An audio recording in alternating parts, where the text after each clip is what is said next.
ایک بار حضرت انس بن مالک رضی اللہ تعالیٰ عنہ فرماتے ہیں کہ ہم نبی کریم صلی اللہ علیہ وسلم کی بارگاہ میں بیٹھے تھے، میں اور جناب عبداللہ بن عمر رضی اللہ تعالیٰ عنہ۔ تو حضور صلی اللہ علیہ وسلم نے فرمایا، ابھی ایک شخص آئے گا، وہ کون ہے؟ فرمایا، وہ جنتیوں میں سے ایک شخص ہے، ابھی ایک جنتی آنے والا ہے۔ جناب انس بن مالک کہتے ہیں، سادہ سا بندہ آیا، وضو کیا تو کپڑا بھی استعمال نہیں کیا، ٹاول بھی استعمال نہیں کیا، پانی داڑھی سے گر رہا تھا اور جوتے اس نے الٹے ہاتھ سے پکڑے ہوئے تھے کہ کوئی میرے جوتے نہ لے جائے۔ دو چار بات کی چلا گیا۔ اگلے دن اتفاق سے پھر بیٹھے تھے، حضور صلی اللہ علیہ وسلم نے فرمایا، ابھی ایک شخص آئے گا۔ یا رسول اللہ، کون ہے؟ وہ ایک جنتی مرد ہے۔ حضرت انس بن مالک کہتے ہیں، نظر اٹھائی تو وہی کل والا بندہ ہے۔ حضور کی بارگاہ میں آیا تو وضو کر کے آیا ہے، اسی طرح پانی کے قطرے ٹپک رہے ہیں، ہاتھ میں جوتا تھامے آگے بیٹھ گیا، چند بات کی چلا گیا۔ اللہ کی قدرت، حسین اتفاق۔ تیسرے دن پھر آیا، حضور صلی اللہ علیہ وسلم نے فرمایا، ایک شخص آنے والا ہے۔ حضور، کون ہے؟ فرمایا، وہ جنتیوں میں سے ایک شخص ہے۔ حضرت انس بن مالک کہتے ہیں، وہ آیا، بیٹھا، بات چیت ہوئی، ہمیں اس پر بڑا رشک آ رہا تھا۔ کمال نہیں ہو گیا؟ حضور صلی اللہ علیہ وسلم تو کسی کو اشارتہ جنتی کہہ دیں تو اس کی موج لگ گئی۔ اس سے تو حضور صلی اللہ علیہ وسلم نے 3 دفعہ جنتی کہا ہے۔ سبحان اللہ، اتنا بڑا اعزاز اس کو ملا ہے۔ حضرت عبداللہ بن عمر فرماتے ہیں کہ جب وہ باہر نکلا تو میں اس صحابی کے پیچھے ہو لیا۔ میں نے اس سے گزارش کی کہ اگر آپ مناسب سمجھیں تو 3 دن مجھے اپنے گھر میں مہمان نہیں بنا لیں؟ تو کہنے لگے، بسم اللہ، میں کوئی امیر آدمی نہیں ہوں، سوکھی روکھی کھاؤں گا، آپ بھی کھائیے، جس ٹوٹے پھوٹے بستر پر میں سوؤں گا آپ بھی سوئیے۔ کہا، میں اس کے گھر 3 دن 3 راتیں مہمان رہا۔ کیوں رہا؟ میں دیکھنا چاہتا تھا کہ وہ کون سا عمل کرتا ہے کہ جس کی وجہ سے رسول پاک صلی اللہ علیہ وسلم نے 3 دفعہ اسے جنت کی بشارت عطا فرمائی۔ لیکن حضرت عبداللہ بن عمر کہتے ہیں، ایک تو وہ ضرورت کے وقت بولتا، باقی ٹائم چپ رہتا، کوئی خاص عمل نہیں، روٹین کی نماز پڑھتا، وہ روٹین کے وظائف پڑھتا، میں اس سے زیادہ نفل پڑھتا، میں رات کو تہجد کے لیے اٹھ جاتا، وہ سویا رہتا۔ ہاں، جب وہ کروٹیں بدلتا تو دائیں بائیں پھر اس کی زبان سے اللہ کا ذکر سنتا، وہ سویا رہتا۔ 3 دن 3 راتیں میں اس کے یہاں رہا۔ میں نے اس سے کہا، میں جاؤں؟ اس نے کہا، ٹھیک ہے، آپ جائیں۔ میں پوچھ سکتا ہوں آپ نے یہ مہربانی کس تعلق سے کی؟ تو حضرت عبداللہ بن عمر کہتے ہیں، میں نے اس سے کہا، بھائی، میں 3 دن تیری ٹو میں رہا، میں چاہتا تھا کہ میں بھی وہ خیر والا عمل تجھ سے حاصل کروں اور وہ عمل میں بھی کروں تاکہ رب کریم میرے اوپر بھی رحمت فرمائے اور حضور صلی اللہ علیہ وسلم میرے بارے میں بھی جنت کا اعلان کریں۔ میں تو سمجھتا ہوں میں تجھ سے زیادہ نفل پڑھتا ہوں، تجھ سے زیادہ صدقہ دیتا ہوں، تجھ سے زیادہ خیرات کرتا ہوں، زیادہ وظائف پڑھتا ہوں، تو ایسا کون سا عمل ہے تو بتلا دے۔ یہ کہتے ہیں وہ خاموش ہو گیا، تھوڑی دیر بعد بولا، کہنے لگا، آپ بالکل درست کہتے ہیں، میں کوئی لمبی چوڑی عبادتیں، کوئی نوافل نہیں پڑھتا، بس اتنی بات ہے کہ میں صبح و شام اٹھ کے اپنے دل سے پوچھتا ہوں، اللہ کے فضل سے میرے دل میں کسی کے لیے حسد اور جلن نہیں ہے، میرا دل بالکل صاف ہے۔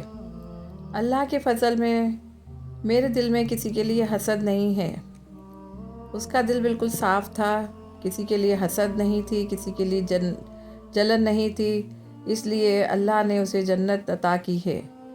دیکھیے، دل صاف رکھنے کا کتنا بڑا تحفہ اللہ نے اس صحابہ کو دیا۔ سبحان اللہ۔ رمضان کیسے شروع ہوا؟ پہلے رمضان کی حیرت انگیز داستان۔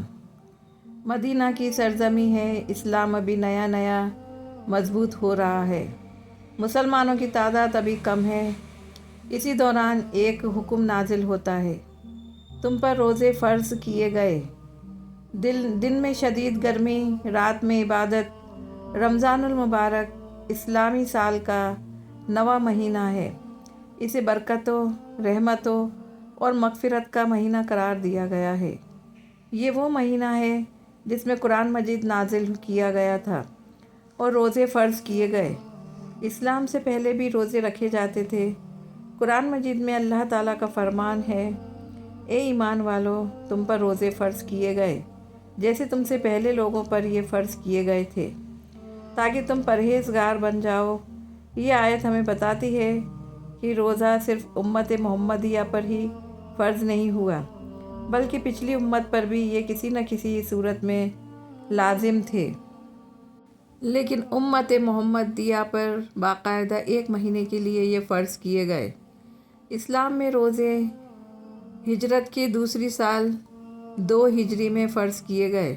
اس کے پہلے مسلمان نفل روزے رکھا کرتے تھے، لیکن جب رمضان کے روزے فرض کیے گئے تو ہر بالغ صحت مند مسلمان پر روزے رکھنا ضروری قرار دیا گیا۔ پہلا رمضان المبارک 2 ہجری میں آیا اور اسی رمضان میں ایک اہم ترین واقعہ پیش آیا جس نے اسلامی تاریخ کا رخ بدل دیا۔ یہ تھا غزوہ بدر۔ یہ رمضان المبارک کی فرضیت کے ساتھ ہی مسلمانوں کو ایک بڑے امتحان سے بھی گزارا گیا اور اس میں اللہ تعالیٰ نے مسلمانوں کو فتح دلائی۔ پہلے روزے رکھنے کا طریقہ آج کے روزے رکھنے کے طریقے سے الگ تھا۔ رمضان المبارک میں روزے فرض کیے گئے تو شروع میں مسلمانوں کے لیے ایک الگ طریقہ مقرر کیا گیا تھا جو بعد میں تبدیل کر دیا گیا۔ جب روزہ فرض ہوا تو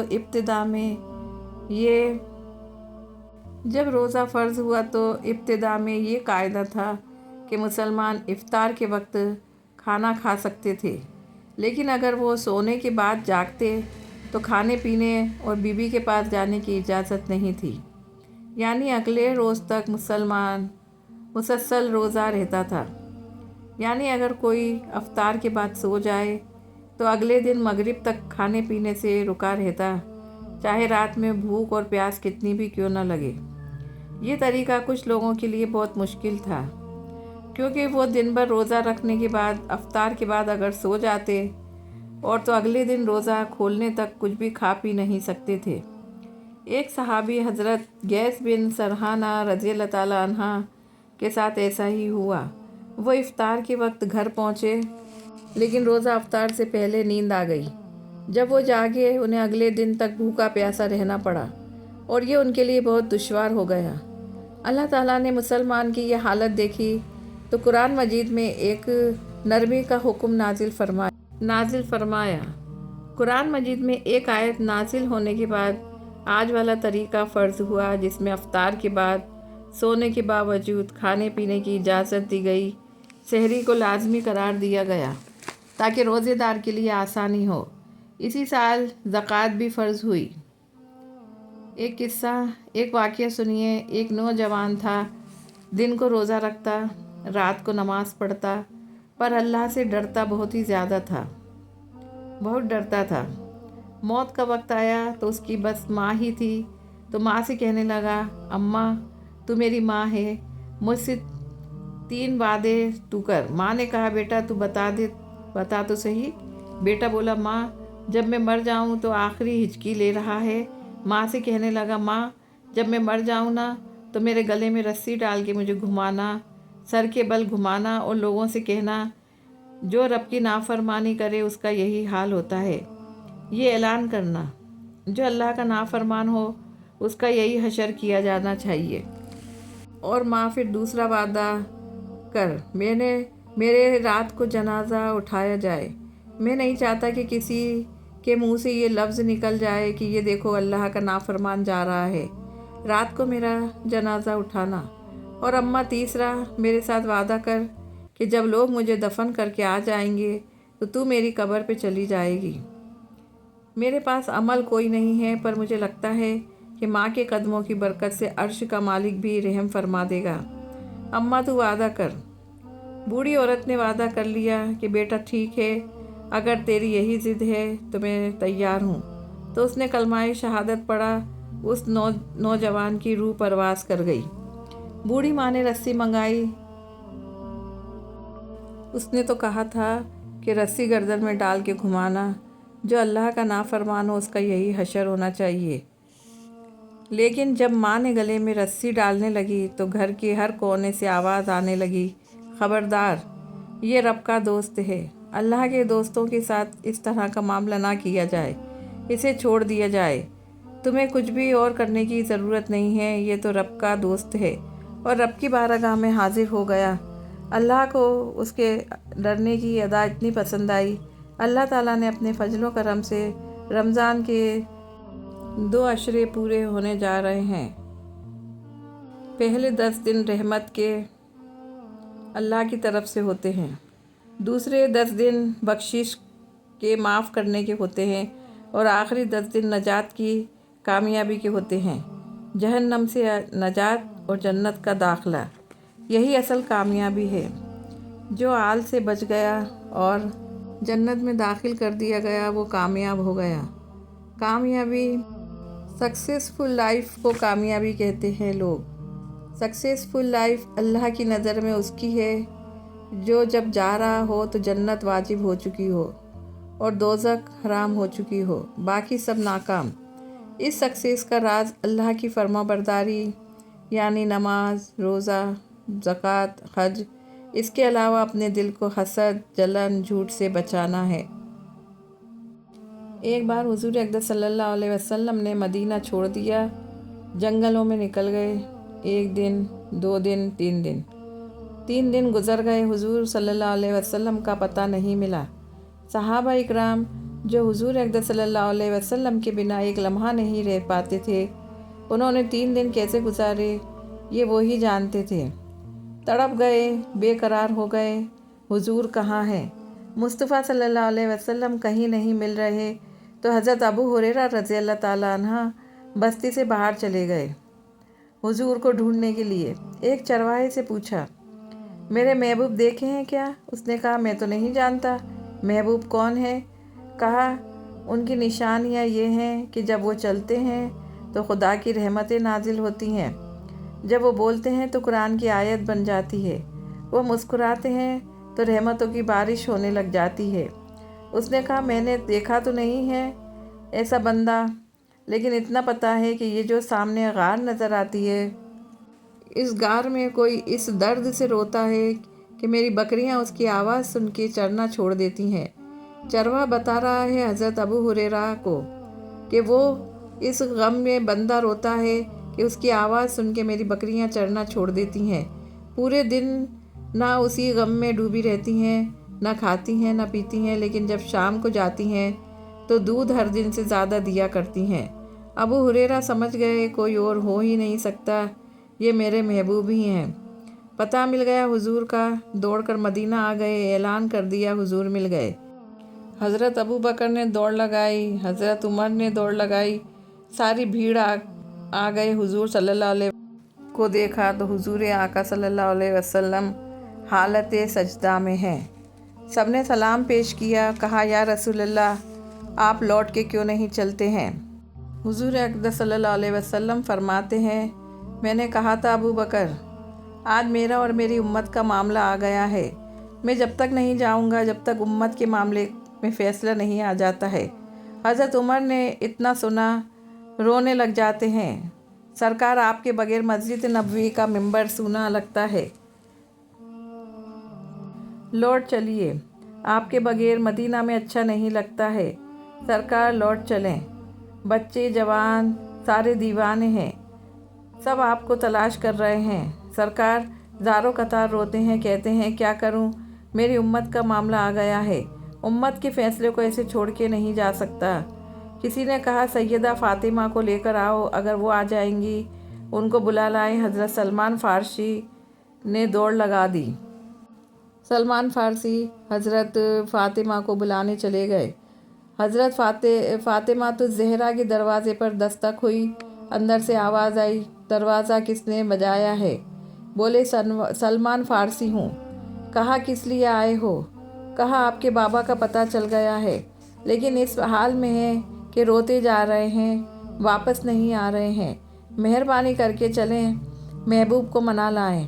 خاتون جنت جس کو کبھی ننگے سر آسمان نے بھی نہیں دیکھا ہے، چاند سورج نے بھی نہیں دیکھا ہے، وہ خاتون جنت بیٹی تو بیٹی ہوتی ہے، باپ کا پتہ سنتے ہی بیٹی بے قرار ہو جاتی ہیں۔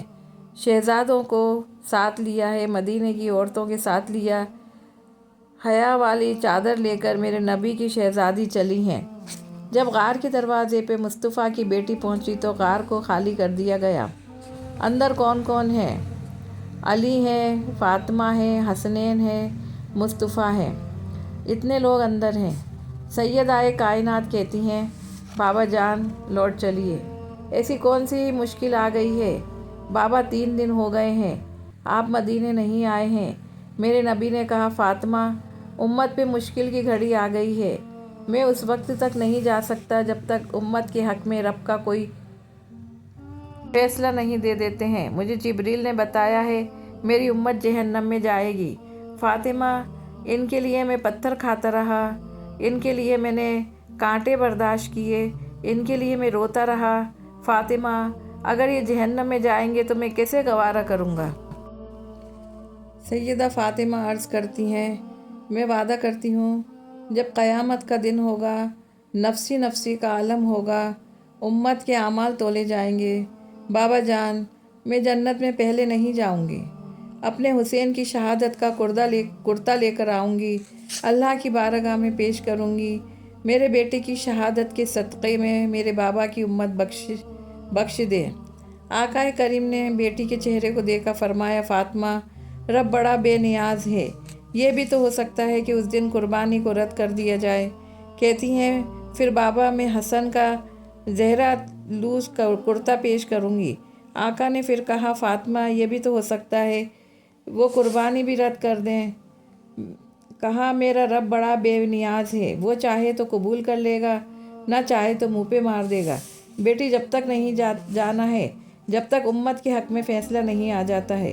سیدہ کائنات کہتی ہیں بابا جان چلیے ٹھیک ہے آپ سجدہ کرو۔ فاطمہ بھی سجدے میں جا رہی ہے، میں بھی اس وقت تک سر نہیں اٹھاؤں گی جب تک کوئی فیصلہ نہیں آ جاتا ہے۔